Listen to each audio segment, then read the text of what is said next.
All right. Right there in that paragraph there, where John and his talking to his dad about we'll do the bourbon redhead with the gimpy wing too. Don't know if that's congenital or not, but no sense in passing on bad genes if it is. I want to conserve the rest of the bourbon reds and breed them next year. With 5 hens and 2 toms, we've got the start of a good flock. If we cull ruthlessly, we should weed out any bad genes fast enough. His father considered this for a moment, then asked, do you want to start breeding turkeys?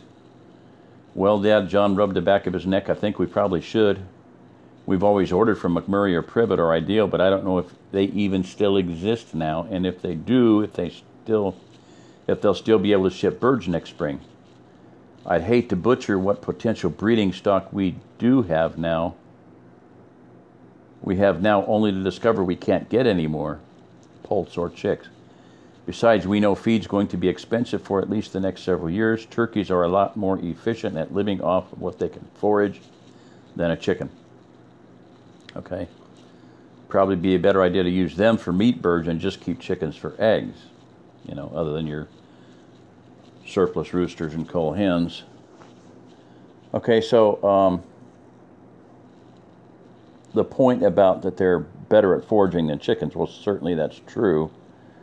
Because they live out, you know, wild turkey live out in the wild. Hello, they eat acorns, which is one thing he said that the next paragraph there, or continuing that same one, you know, that this year's acorn crop was sparse, so next year's crop ought to be good. There have been years where they were bumper. I mean, we actually filled 55-gallon drums with them. The problem with it is they get wormy, they go bad, but goats love them. Deer eat off of them, turkey feed off of them, so acorns are one heck of it's something you can easily store, and if they go wormy, oh well, you know, you can compost them or doing whatever, throw them in the garden. But my point is this: turkeys are a lot bigger than chickens. The hawk, the occasional hawk big enough, or eagle big enough to pick up a turkey is going to be far, far rarer than that ever happening than a chicken. So, by and large, you get darker colored chickens. They're more impervious to getting whacked by hawks. White ones are a nice bright target, you know. But another thing is, if you get bigger chickens, there are breeds of chickens that are a lot larger. Your Jersey Giants we had some, they were phenomenal, loved them. Very gentle. The rooster would be like standing 2 feet tall. Ain't no hawk or probably, I mean, I watch too many videos, granted, but you know, there are eagles that are trained to kill wolves, kill deer, pick up a deer, bring it back to you, you know. They can kill a man in a half a second. So let's not think of those really big eagles that the Russians are raising for warfare, I think. But yeah, seriously, I mean, they hit the wolf at the back of the neck, snap the neck, clamp one claw over the snout, and it can't open it. The wolf cannot open its mouth, so it's got a broken neck and a shut jaw, and it's dead in about 3 seconds. So deer, same thing. You know, they'll kill a buck at a dead run. They'll dead. Okay, enough of that. So bigger chickens are better.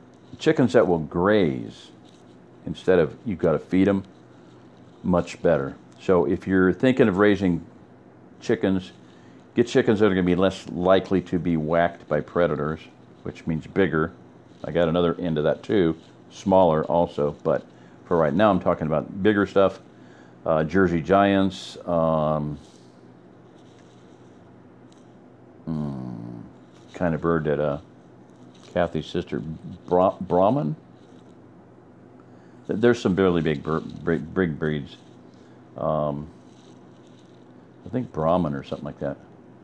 So there's chickens where the roosters are a couple feet tall. We had Jersey Giants, loved them. They just, I'll tell you what, the hens, they went in the garden. They lay like ostriches. They don't need a chicken coop they just laid their eggs in the dirt. They knew it was a temperature, and they all hatched out. They all survived. I mean, we had Jersey Giants for quite a while.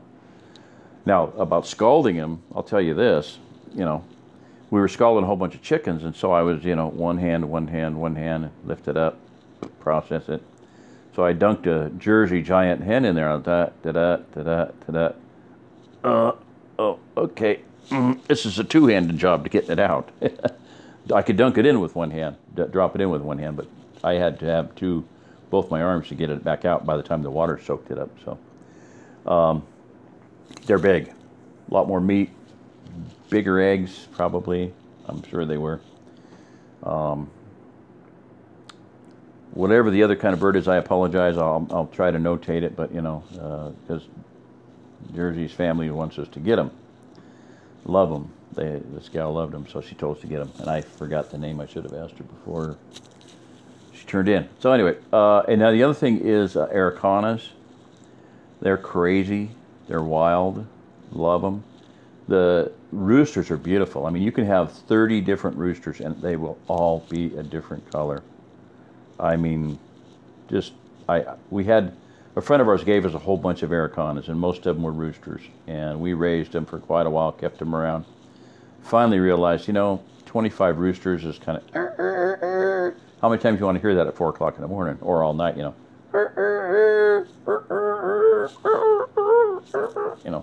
and all the fighting and everything else. I don't remember a whole lot of fighting, but one thing I do remember about them very clearly that was really awesome. We would go out once a day and just throw grain out for the chickens. And I went out, I was throwing grain out. And they, you know, instinctively kind of just to do the same thing all the other chickens did, they ran toward me for about 2 or 3 steps. And then they realized, nah, we know what that crap is. And they went about their business, you know, worms, bugs. So, and they would range really far. They would range from the chicken coop, I'm going to guess a couple 100 yards. And the Jersey Giants would go, you know, probably, you know, even further, about a third further. I don't know. Let's say the Aracanas went 100 yards and the Jerseys went 200. But they would forage. There's bugs out there. There's things rotting. There's ticks. There's chiggers. There's all kinds of junk. You know, so raise them. Now, if you get an incubator, then you can start, you know, incubating the eggs, and that's just a whole another thing. You gotta. That's a whole process. You got to have some place to keep the chicks, you know, keep them alive, and it needs to be circular so they can't bunch into a corner and crush each other, because they'll just pile up like zombies. Here's a little one, and then another layer, and then another layer, and another layer. And if there's a heat lamp there, you don't ever put a heat lamp in the corner of a box. Put it over in the middle of whatever it is, so they'll be under them, you know, there. But they will literally crush them. You know, you'll go out there and you find a bunch of dead chickens, or they'll freeze or something. So round container is best. Put a plastic liner inside of a box if you got to, but you know, make it round so there's no corners you get stuck into. So that's not, you know, decide what you can do on that, but my point is this, is that you can raise chickens. Easiest thing to raise. You can have a lot less bugs around, a lot less snakes around. Chiggers. Now if you want to not have chiggers and ticks, then, you know, get guineas. We love them. You know, they're like singing. They make this raucous, horrible sound, but once you get used to it, it's like music. We would have about 10 or 15 of them around, and they would just like all go off at the same time, and I remember one time just going, man, that is so cool. You know, I mean, it's the sound of no ticks and no chiggers. So, or, you know, their eyes, guineas' eyes are like somehow focused to eat ticks. They really like to eat ticks. So that's their job in life. And they're ornery, and they're a pain in the ass, and they're obstinate, and they're weird. They mate for life. Opposed to they're monogamistic, or whatever you want to call it. So they're stupid compared to other birds. Other birds are all like polygamy oriented. You know, you have a rooster and an heir and a spare. You only have about 2 roosters, and then, you know, you have your however many chickens you got, 10, 15, 20, 30. You know, there's probably a formula there for it, but what the heck. Okay, so chickens, roosters, less bugs, less snakes, goody, goody, goody.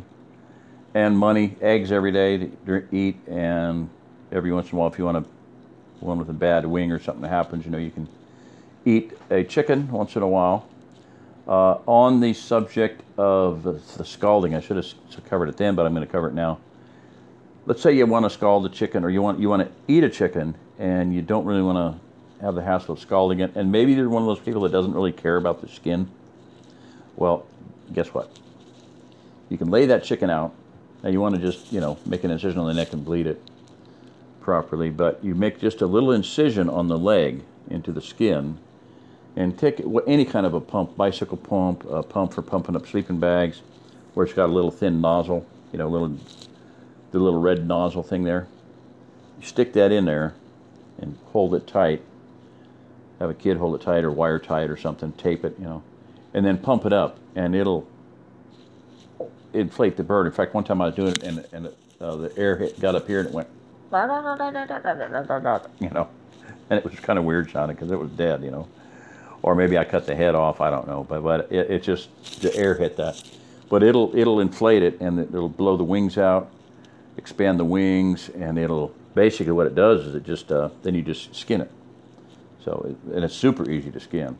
No mess, no fuss, no boiling, no nothing. Really excellent way to do it if you're in a hurry, like you're just doing one bird, and you're let's say you're on the run, and you want to get out, or you're en route, you're walking, driving, whatever, and you got a turkey. Let's say you hit a turkey with a car. Eat it. Poke, cut a little incision in there, put a pump in there like your sleeping bag pump it up. It'll blow everything out. The air will completely, and you can see it happening, because it'll come up the legs, and then it'll come up the body, and then it hits the wings, and the wings go out, and it will inflate the whole thing and separate the skin and the feathers from the main inner body of the chicken. Very cool. Very nice to know. Try it. It works phenomenally well. It's like perfect. Very fast, very neat. No boiling, no scalding, no plucking, no stink, no nothing. Boom, done. Really simple. So, okay, that's it on that. Yeah, okay.